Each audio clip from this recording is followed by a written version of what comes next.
Halo, perkenalkan nama saya Angelina Merena. Nah, di sini saya akan menjelaskan sedikit mengenai kampus network atau jaringan kampus. Nah, apa sih jaringan kampus itu?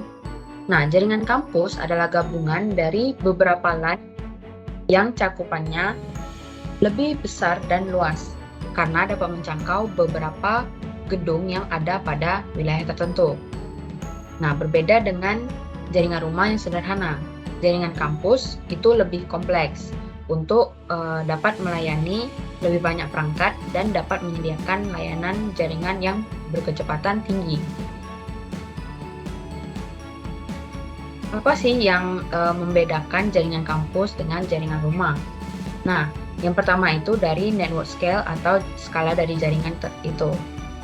Skala jaringan kampus itu terbagi menjadi 3. Yang pertama itu kecil, lalu menengah, dan besar. Nah, jaringan kampus skala besar memiliki requirement dan struktur yang kompleks, sehingga beban operasional dan maintenance-nya itu lebih berat, yang hanya dapat ditangani oleh tim yang profesional secara penuh.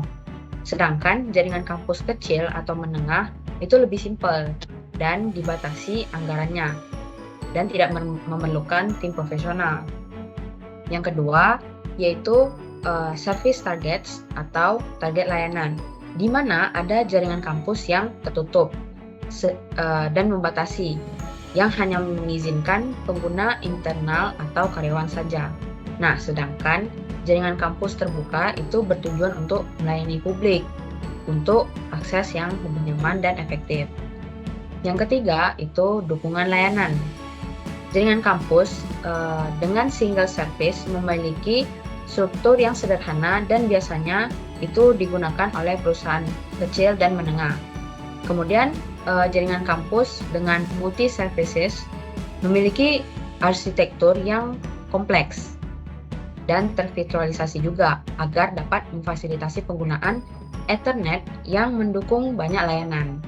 Yang keempat itu mode akses. Nah, yang terdiri dari 2 mode, kabel dan nirkabel. Sebagian besar jaringan kampus pada saat ini itu menggunakan mode gabungan dari nirkabel dan kabel.